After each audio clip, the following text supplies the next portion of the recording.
Hello everyone, my name is Brace Harris. My name is Victoria Fenton. We are, I cut you off, and we are cutting off. He doesn't even care enough to let me finish my name. How hurtful. Well, and here's the thing, you're just gonna, you're gonna be like one of those one name people. It's like, they're gonna say Victoria, and everybody's gonna know exactly who it is. This, by the way, guys, is how Brace gets out of everything. Just charm and compliment, and then slide in a little, oh my goodness, you're amazing. It's like, yeah, I'll let you off now for cutting me off in the middle of my name. No, please, Miss Victoria Fenton. Let it sink in, everybody. Let it sink in. It's good. Welcome to the Unveil podcast, everyone. Welcome, guys. Welcome back. What was the last time we did a podcast? The last time we did it was, I think it was over a week ago, and we talked all about, come on. Masculine? No, we've done masculine and feminine, then we did one on communication. Uh-huh. I think I can't even remember. This is not good. I think it was masculine and feminine. That might have been the last one we recorded, it won't have been the last one we released. Correct. Yeah, the last one we released was nonviolent communication. Yes, that was released today, but I think by the time this one comes out, there might be others. Brilliant. Yeah, thanks for sticking with us through that little banter, out loud thought processes. Yes. Well, guys, rubbish. That's me not telling. Oh my goodness, guys. This is a failure of a start of a podcast. That should have been on Do Not Disturb. 2 seconds. And the other thing that you may hear, again, so the last time we recorded, we had little mini Riri with us. Yes, we did. Who was a beautiful addition to the Unveil vibe. With her singing voice. And today, if anyone's been following me on Instagram, you'll have known that I've been puppy sitting for a week over Thanksgiving for my Airbnb hosts. And so we have Adi May with us today, who, if you hear panting, it's just her in the background. It's not either Brace or I. So she's actually, I think we've exhausted her and she may sleep, but if anyone shows up, she will bark. Ask her. I love it. So today's podcast. Please. Today we are talking about why it's always an inside-out game. In essence, how the inner world affects your physiology and symptoms and health. Exactly, which kind of goes back and forth. Your body can affect your inner world as well, but today we're going to focus on that inner world affecting the body, and this is something that we are incorporating into the Unveil Premier part of our business. In fact, actually, this I think will, yes, we do the kind of medical side of the Unveil Premier. Sorry guys, we've chosen a word that we will pronounce differently just because we are British and American. So we'll influence that, but also I think this is a lot of the world that I have observed professionally for the last, decades, 7 to 10 years. Yeah. And this sense of where to put the emphasis, inner, outer, physiology, inner work, so soul, line, emotional, mental, is kind of literally how I see the world and what I've done my entire life from the moment I got ill, but also through all of my professional career. Right. So this will come up a lot within the Unveil content that we produce, but also courses, handouts that we do on our social media. This is very much, I was thinking about niches this weekend, and I was really intent that Unveil really doesn't have a niche. We are very much a holistic one-stop shop for everything that is to do with health and personal development. And from a true insider's perspective, really understanding what is relevant in the health world for general well-being. Right, they must work together. Yeah, and I think it's essential. Yeah, and for me, it's very much a case of I've spent probably my entire life trying to work out which was more important to get to the place where I was like, okay, it's all important. It's just what gets emphasis at what particular time. Right. Which is why we can do something like Unveil Premier, because I know absolutely categorically when to bring in the thing that somebody could be obsessed with, like our genetic testing that we're going to offer within Unveil Premier. It's like, it can become the main focus of absolutely everything. I've got a client on Friday actually who sent me like loads of genetic tests, and I'm like, well, this is totally irrelevant. We're not going to get to this. This is a child. So it's like, we're not going to get to all the SNPs that they've got, so single nucleotide polymorphisms, SNPs, within the genetic code. And this is where Brace goes into that facial expression of, oh my god, I'm fascinated. Right. And then I don't say anything, and then everybody listening is like, just please fall asleep. It's No. like, no, because I am completely enthralled. It's really the way it goes. Like I've said before, I love the science part of it. So I'm also learning a lot of this side of what we're doing with you guys as well. So, you know, definitely email me if you have specific questions that you want me to ask Victoria, and she can expand. The email address. It's podcast@unveilenterprises.com. podcast@unveilenterprises.com. So yeah, definitely let me know if there's something specific that you want me to kind of dig into with her, and I will ask all the fun questions because she is an amazing resource for all that. Well, I wanted to ask you, like, the importance of that inside out, inner world, understanding the inner world to determine what is going on with the body. Yeah. Like, please. Well, and I think a lot of people have asked me, and I've asked myself this question in the last year, you know, why have I left functional medicine? Particularly, it's just going to sound quite egotistical, but I'm really good at it. I'm good at helping people health-wise. Oh, I'd hate that you would do something professionally that you're really good at. Can you imagine? Well, yeah. How dare you be good at your actual job? But yeah. There's enough of us that fake it way too well. So to know that somebody actually can back up everything is amazing. And functional medicine world is an interesting one because you can get into it from various directions. And the way most people get into functional medicine is they have their own illness that they have to fix themselves, which, as people will know if they've listened to, I think, episode 2 where we talked about my history, that's definitely the way I accessed it. But at the time I accessed it, there wasn't a functional medicine course that you could attend. There is now. The Institute of Functional Medicine will certify people.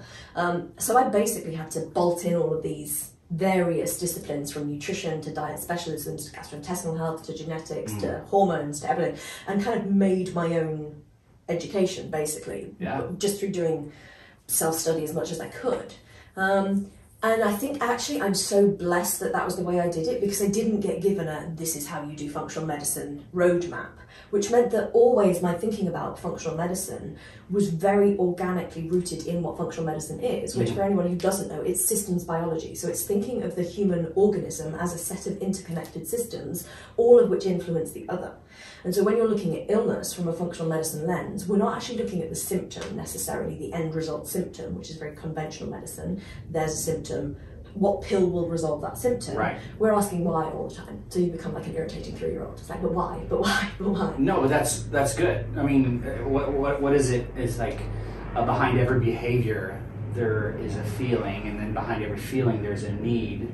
And instead of trying to remedy the behavior, let's see what need is not being met. Right. And that's what you do. And that's a relatively new thought process within coaching. Like it's Gabor Mate, who's got a lot of kind of stuff about addiction, which is all like addiction is an unresolved need, so don't focus on the behavior, focus on what's underneath it. Right.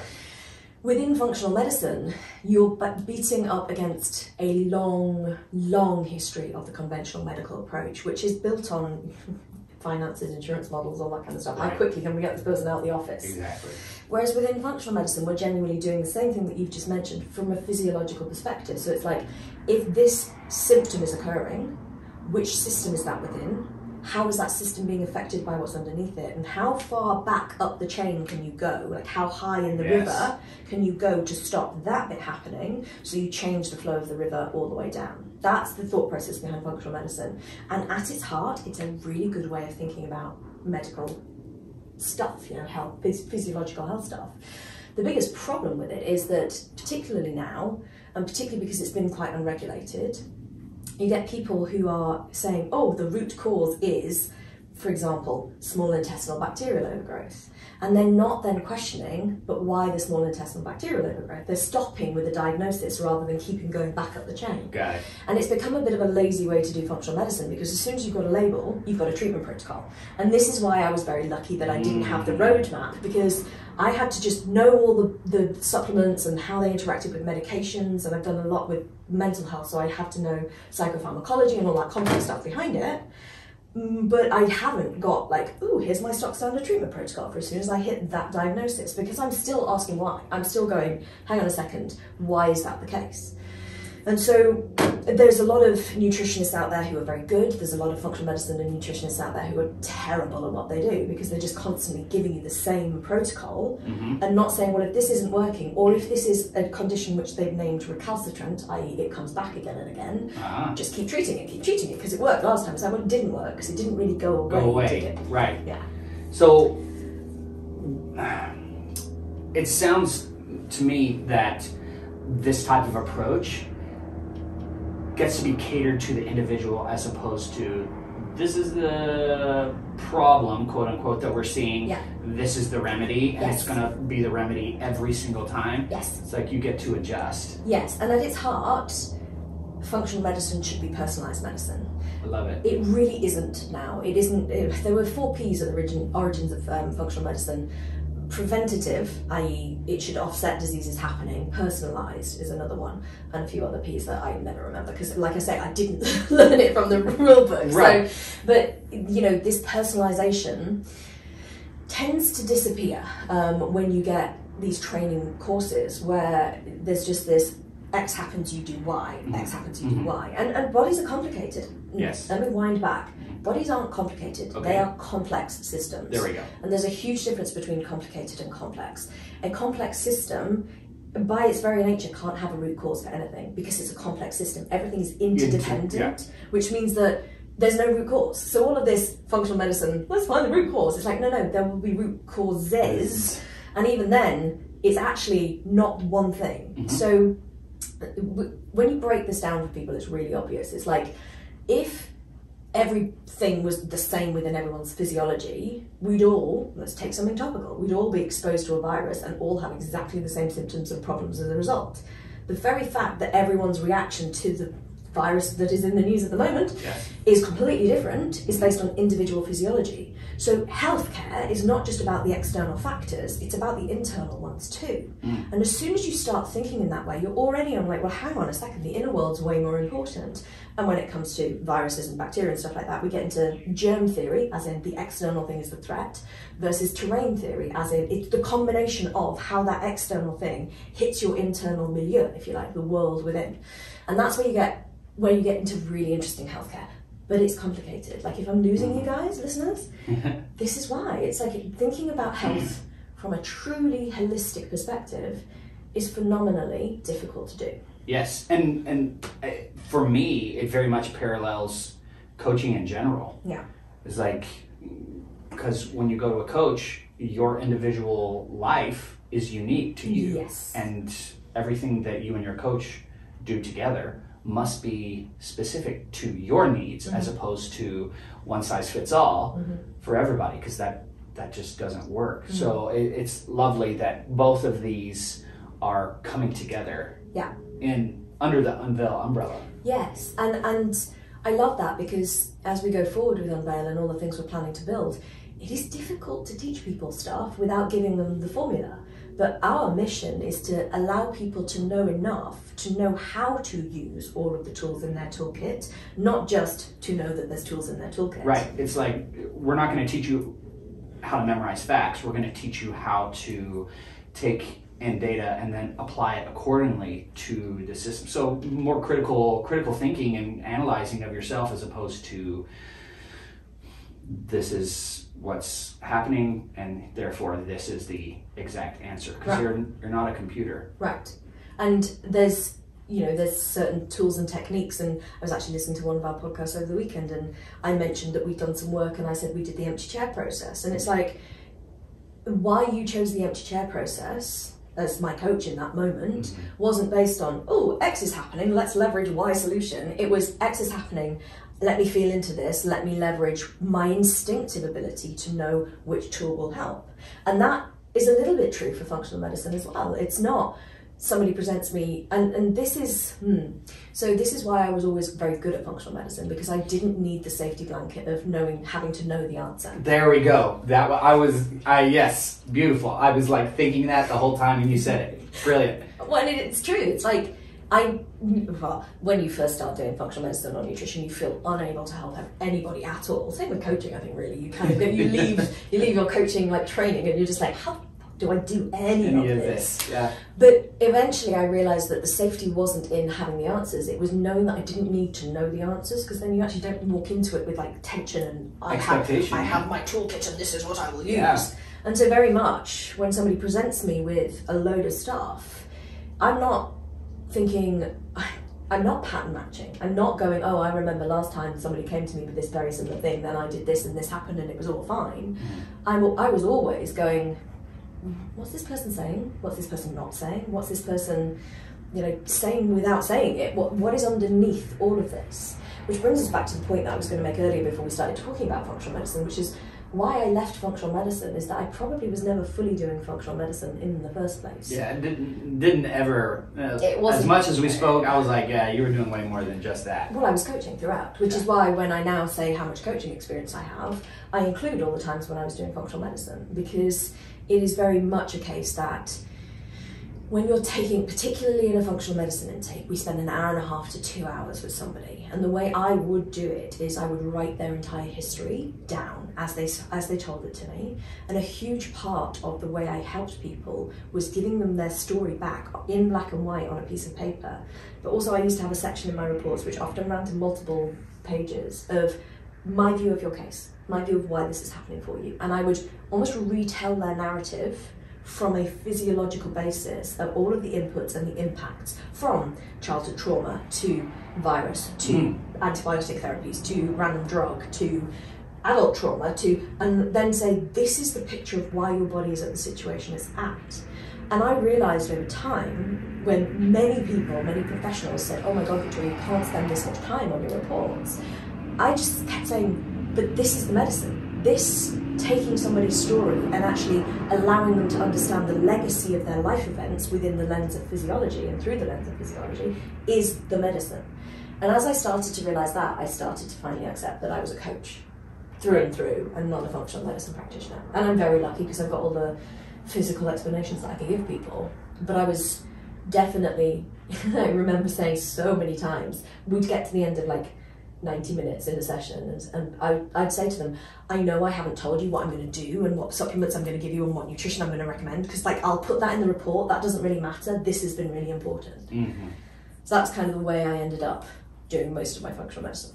Inside out always. Has always been the number one. I love it. Brilliant. So, and when we get to like this inside out stuff, I just mentioned all of the things that can influence the physiology, and I imagine people are going, but my childhood trauma didn't affect my physical body. It's like, well, okay. How do you know? And this is why I'm so lucky to have a connective tissue disorder that wouldn't be fixed any other way than me getting right down to where the root of it was, which is the nervous system. And as soon as I say the nervous system, to anybody listening to this who's a coach, you already know what I'm talking about, because you've been taught about the nervous system. Tell me. Well, do tell, Victoria. I'm just going to say Victoria. Do tell, Victoria. So, my nervous system. That doesn't make sense to me because I'm not a coach, nor have I been in this world at all. So, explain to myself and all of our listeners what you mean by how the nervous system affects everything. So the nervous system is the master regulator of everything within your physiology, but also your perspective.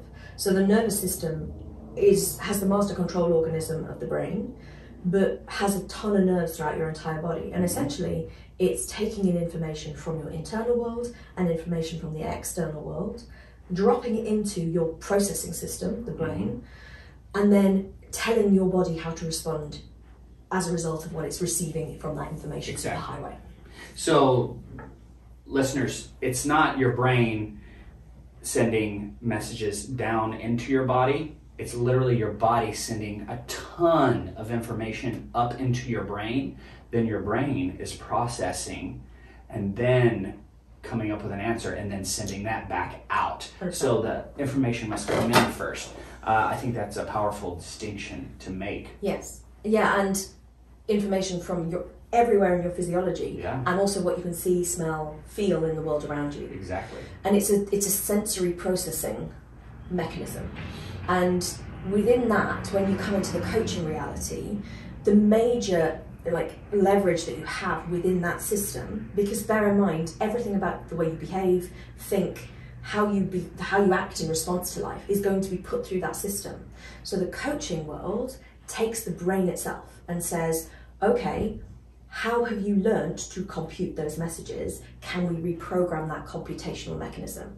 Beautiful. Because the reality is that brain, you're a little bit of a blank slate and a little bit of like stuff that's kind of inbuilt in there, right, from being a mammal that needs to protect itself. Exactly. But everything that forms the software, how your brain is going to process the information, is based on your life experiences. So yeah, so I'll kind of take back my statement earlier that we're not necessarily computers. We are literally, well, the most advanced thing that we know of. Yes. But there are some characteristics that are very computer-esque about us. Yeah, and we are computers, but we're all unique computers is probably the best way to explain it. Because our coding is specific to us. Yes, exactly that. And the thing that we get to do as coaches, if we're just coaches, is we get to understand the computational mechanisms within that brain, and we get to re-engineer the software. Is essentially how we deal with it. Brilliant. I think when you step into somatic world, as we are, because we are somatically aware, trained, I mean, you can get into language, like all of that kind of stuff, but when you recognize trauma impacting the body, not just the brain, you understand that there is physiologically a held reservoir of memory and patterns, which also will play into that computational mechanism. So coaches like ourselves and anyone who's been trained with the somatic awareness can be a bit more broader than just software engineers. We're software engineers, but we're also going to change the level of inputs. So if you're dealing with somatics, you're dealing with the body. And if there's a tension map somewhere in the body, that's a feedback up to the brain. Releasing that tension map will actually shift the way the whole organism can work, because you're actually releasing some of those messages that are being sent to the brain 24/7. Love it. So, but when you're getting into health, everything about every other system is affected by the nervous system. So primarily your digestive system, like everything about the way food moves through your digestive tract is run by the nervous system. It literally has to be. It's why when you're talking about parasympathetic and sympathetic, which are different branches of the nervous system, the code for sympathetic is fight, flight, freeze, fawn. The code for the parasympathetic is rest and digest. Literally, it's in the way we teach it and talk about it. So you have to be in parasympathetic mode, i.e. relaxed, relatively relaxed, resting, to digest anything. And then we wonder why small intestinal bacterial overgrowth happens, which takes us back to my example from before. It's like small intestinal bacterial overgrowth isn't, clues in the name, it's an overgrowth of bacteria in your small intestine, where it shouldn't necessarily be. Causes bloating, digestive problems, constipation, diarrhea, all that kind of stuff.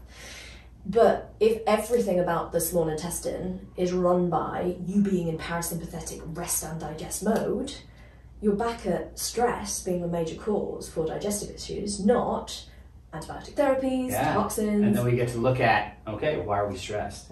And you're back at the inner world. And I mean, that's just one example. Everything is run by the nervous system. So hormones are run by the nervous system. So female hormones in particular are super flipping complex. And if you actually study them as a hormonal exercise, you end up tying yourself in knot with which supplement you should put in and which process of like the metabolism and all that kind of stuff, all of which I can do and have done. But take a step back and recognize that sensuality for a woman will, like your sense of your inner sensuality and sexuality will literally change how your hormones behave. You're actually recommending, womb therapy and sexual liberation courses, not inositol and DIM, and anyone who's in the functional medicine world will know what they are.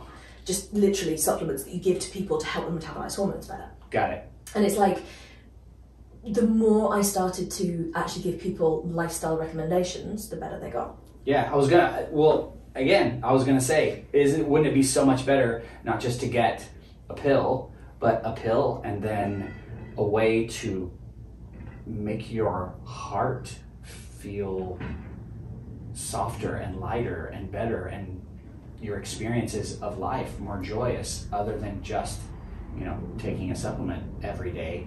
It's like you get the best of both worlds, and both have extreme extreme value. And when you're taking care of one, the other benefits, but if you're taking care of both at the same time, every single system within your system becomes more relaxed, becomes more aligned, and you're much more a truer version of yourself, as opposed to something that you're kind of having to force. Or like, prop up with stuff. Yeah, literally prop up. It's like, geez, like how many extra wooden legs do I need to keep myself from falling over? Yeah. And there's two elements to that, because I've always been so aware of the psychological impact of things that we do. And particularly, just given my experience with a lot of extensive gastrointestinal protocols and all those kinds of things, because I used to do this. I used to give people a protocol and all the lifestyle stuff as well, and be like, have this because it'll help, but this is the real work that you need to do.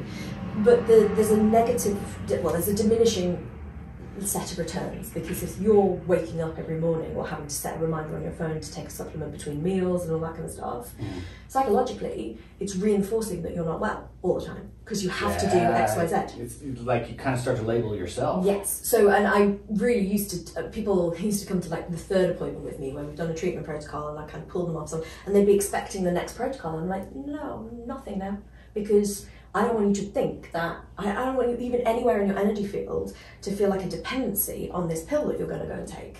Whether it's a supplement or a medication.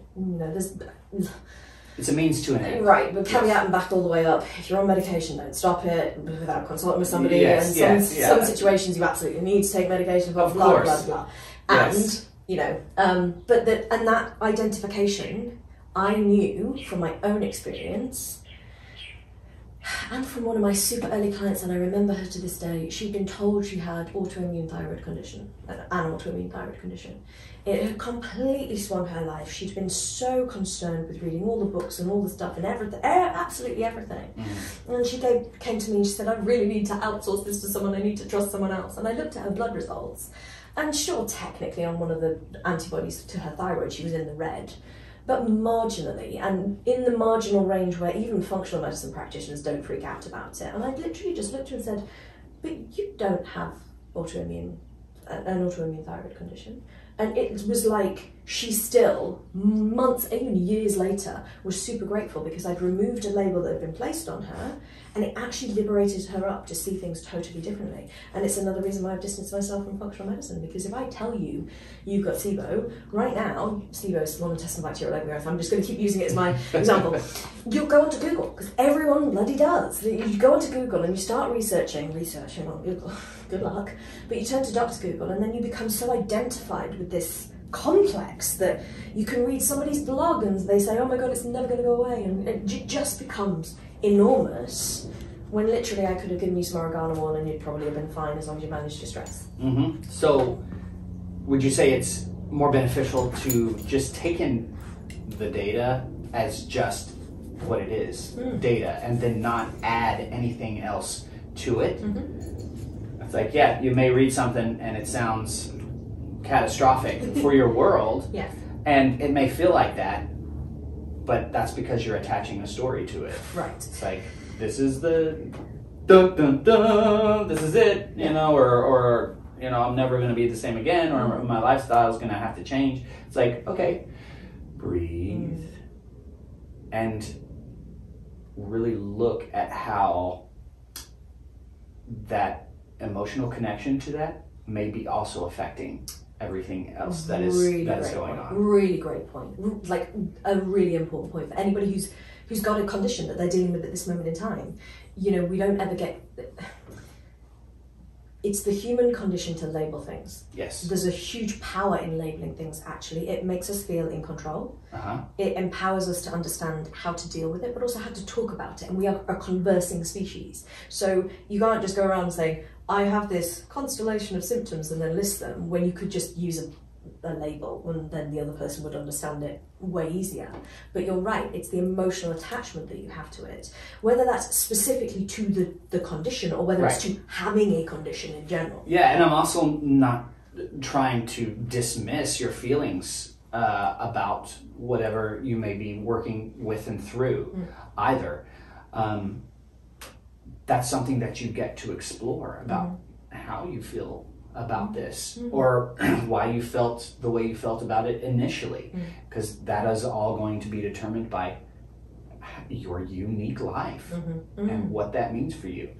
You know, I have a work colleague and a friend who had a genetic disorder that affected his family tremendously, and for years he allowed that to really stifle the enjoyment he was taking from life, because there was always this worry that something could go wrong, and got into personal growth and coaching, and it changed his whole view about how he was. It didn't change the genetic disorder, but it changed his view about how he approached it, and it made his life so much more fulfilling and so much more happy, and love for himself more than anything.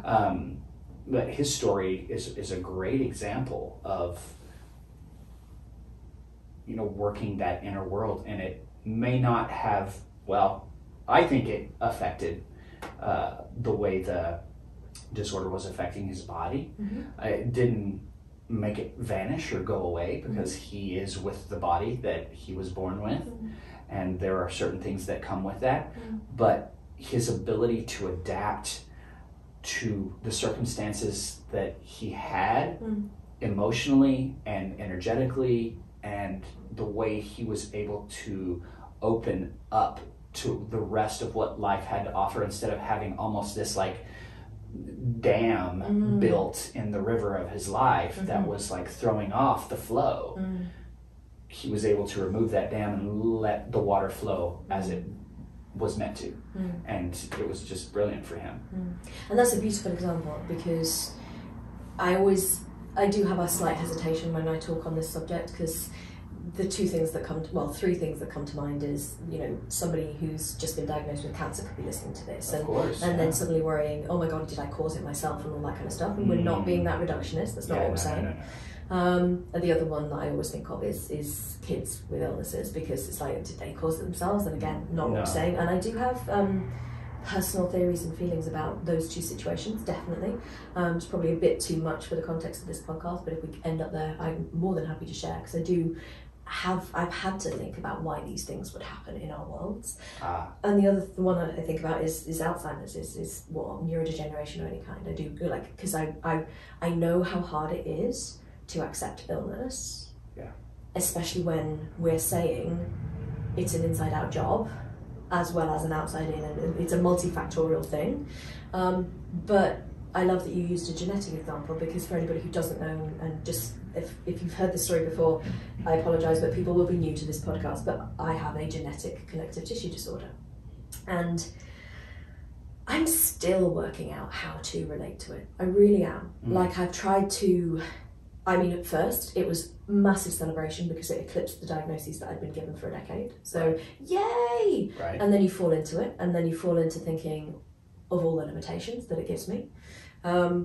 And then you think of, well, I'm just going to overthrow it then. And then you start being negligent, and you do lots of high intensity interval training, and then you realise that you can't do that because your body's not going to cope with it, and all of these things. And for me, the genetics is an interesting thing to bring up, because we mentioned it before, and we will do genetic testing in our Unveil Premier packages. We won't get into genetic disorders, because the genetics that we use is slightly different. But genetics is not the whole story. It is, I mean, there's so many ways to talk about this, but they say genetics load the gun, lifestyle pulls the trigger. So very much, I love your example of your friend and colleague. There's this kind of, how are you living within having a genetic problem?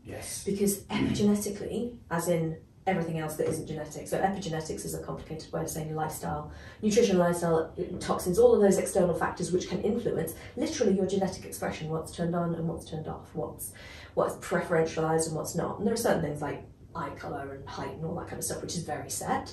But the majority of our DNA is all about how is it being expressed at any given moment in time. And that's honestly how a lot of illnesses can develop. And that means that for me, within my genetic connective tissue disorder, I try and distance myself from it as much as possible.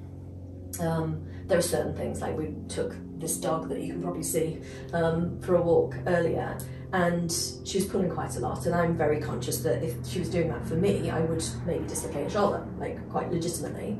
But do I think of it in terms of always being a problem? No, because there's a beauty in having a connective tissue issue, and the disorder is the problem, is the word disorder. So if you've got a connective tissue complication within your physiology, it's literally what makes me good at my job. It's what makes me able to feel the world around me. It's what makes me an empath. It is everything about why I'm brilliant at this world. And I love that you said complication, because that just brings me back to we are complex.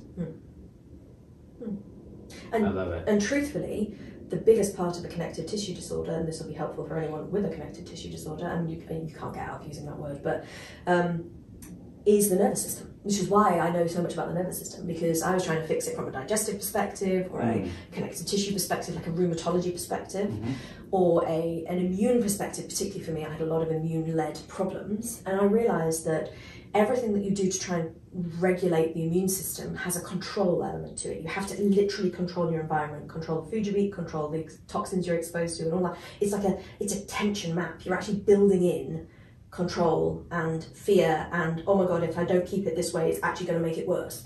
And actually, that's a very sympathetic driven, fight, flight, anxiety led solution for a stress, hypervigilant, anxiety-led problem. And you can't fix the problem with the same ingredient that created it. You're just making it worse. So this was my major breakthrough in my own work, personally, long before I became a professional, which was the only thing I couldn't control. And this brings us back to, why is the inner world way more important? And it's like, because it's the only thing you have instant access to with your thoughts, your emotions, and your somatic awareness. And the nervous system is more like, the way I'm envisioning it is like you have an old junk car, and if you're only doing digestive, only doing the endocrine system, you're basically just fixing the outside of the car. But if you're not fixing the engine, which is your nervous system, then you still got a car that's gonna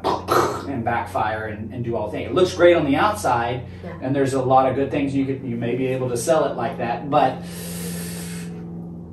there's more to it. Yes, yeah, and that ability to access your inner world and therefore change things, not control but change, is the core of how I put the inner world before the outer world.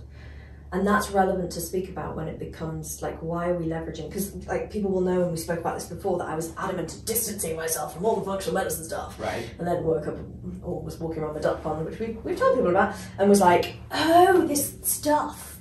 But everything we're using within Unveil Premier is additive to the inner process. It's not going to change the fact that we put the inner process first. And so knowing your genetics is relevant to help us tweak a few things about your lifestyle to help improve the way your nervous system is functioning.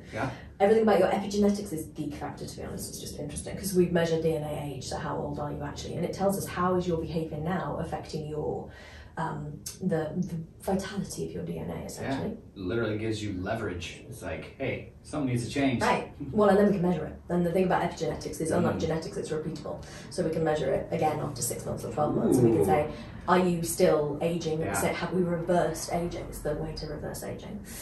The kind of biomarkers, again, just tell us how well you're functioning and whether there's anything we can do to improve, but also tell us, I see symbolism in all of these symptoms. So if your hormones are off, like I said before, where's your relationship to sexuality and sensuality? Where's your relationship to intimacy? Where's your relationship to motherhood and being a mother as a woman?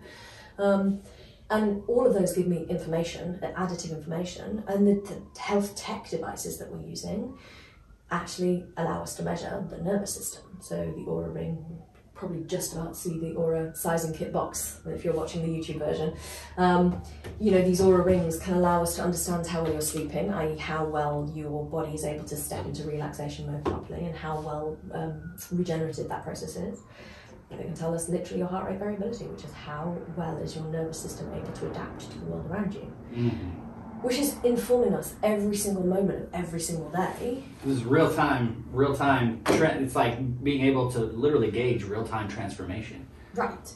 And I'm so excited about the new Gen 3 Aura Ring, because we're going to get daytime information, which we didn't have in Gen 2, which was the last time I was really doing this with clients. And this whole element of, we're telling you to meditate. How's that working for your nervous system? Like, what actually happens in your data during that hour of meditation and in the hour following it? And it just is so exciting for me as a science geek. But I also love that we're using it finally in my life. I'm using it to, in truly the right place, to measure and objectively understand the impact of real personal change. And yeah, sure, like if you drink alcohol before you go to sleep, your heart rate variability will drop, a certain amount, but that's going to be personal to each individual, and you can play with the timing of it and all those kinds of things. But yes, there are certain external factors which are strictly going to do X every single time, but so much of the world is not like that. So much of the world is, oh, here, have this laundry list of recommendations. We've no idea which one's going to work for you, but try them all. It's like, it's a waste of time. We get to really nuance what is impactful. Let's get specific. Let's get specific about you. Let's get specific. And that's, I think, for me, finally stepping into having the Unveil coaching, which we do still do. Like, people don't have to come to us for the health tech add-ons, because... Yeah, not at all. Yeah, spoiler alert, we can do it all. Spoiler alert, like, it's going to be happening if we measure it or if we don't measure it. Right. Like, your change and transformation will be happening, whether I've got an Aura Ring to tell me that it's happening or not. But all of those health tech add-ons allow us to be super laser focused on what is the right tool at any given moment. And sometimes people need the physiological support through a supplement to even get through the door of actually helping with the inner world. But I love that we're doing this, because I get to be all of me, but also I get to educate. So a big part that people will have seen this weekend start to happen, and that will be launched next year, is our Unveil Academy. Yep. Where there will be courses for helping people to understand. Particularly, I really do want to build a functional medicine training course. Not in functional medicine, people can get that elsewhere, but how to holistically use a knowledge of the inner world and stress and trauma and somatic legacy from all of that within your functional medicine practice. That will be part of what we build eventually. So, doing functional medicine differently. But also we will build a performance medicine course so we can train coaches who want to incorporate this in their business. Like, we're not proprietary about the shit we do. Yeah, no, not at all. It's like, let's help everybody. Right. And the thing is, we will resonate with some people and not with others. But if everyone has tools, then people just find their right people, which is all the fun. It's good. It's good. We have the opportunity to optimize the heck out of this, or we can go in a more traditional means. It's like, it's lovely, because it's like a one-man band, or we can just grab our instruments individually and play a beautiful tune for you. And I really love that I get you in this world, because we all get a bit old in the world that we live in, and like I've been around performance medicine for long enough to be jaded a little bit by some of the things. Because same in performance medicine, the biohacking community has a lot to answer for in terms of like giving everyone a bad reputation, randomly jacking themselves up on any number of peptides. You know who you are, and you don't need to, they've gone again in the, oh goodness, if I just have a B12 drip every 5 minutes, then I'll be fine. Or give me the IV, which has a gazillion nutrients in, and I'm going to be great. And it's like, do all of that and do everything else. And there are people who do. We've got friends and colleagues who have the IVs as their add-ons. But there are people who just do the physical biohacking and assume they're going to be fine. Yeah, you have to do both. Yes. Or at least in my opinion. Yes. Yeah. It's like, why not do both? Come on. Right. And to be honest, because it's a relatively new industry, the biohacking world is expensive. You know, the devices that you can use, your infrared saunas, your cold thermogenesis tanks, your, pick anything, your chili pad mattresses, your, water filtration, your air purifiers, they're all hundreds of thousands of dollars when you add them all up. Right. Along with the IVs, which are not cheap to have. Right. But if that's all that's getting done, we feel that you're missing so much of how to truly live your fullest, most optimized version of your life. Yes. And the thing is with us is that, well, inner work is technically free. I mean, to come to us as coaches, yes, there's a price point to it, but it's not an everlasting price point. It's not an IV you have to keep going back for every week. You know, we coach ourselves out of a job. It's literally in our website, which is very exciting. Right. So yeah, that gives us a problem. We need to keep finding clients. But we love that because, like, the more clients we bring in our door, the more people we can help. It's like how beautiful one day. It's like, well, no more clients to be had. Well, that would be jackpot. Amazing. Amazing. Yeah. And this is why, again, we've got the academy, because one, we can train all the people with all these extra skills, etc. But it's also going to be an easy access point where, at a lower price point, you can do the inner work. Well, and if that day comes, we will be living in a different world. Right. Feels like a very long way away at this moment in time. Well, yes, it is a very long way away, but we got to start somewhere. We do have to start somewhere. And on that note, if anything that we've spoken about today has like piqued your interest and you're like, oh my goodness, this sounds like Victoria and Brace have the whole holistic health thing nailed, then reach out, send us an email, you know, go to our website, send in an application form. We are currently accepting clients. We have a few spots that we can accommodate people in. But we are only 2 people, so whilst we do everything, there's only 2 humans to do those things. So our spots are limited, and we just love doing this though. Like, we probably, if we had endless energy, maybe we should take some more IVs and then we get more energy. Maybe we should practice, yes, right. A little bit more, yes. Do we have those back? We have those ordered, the IVs, right? We have those ordered. I haven't actually got ordered IVs.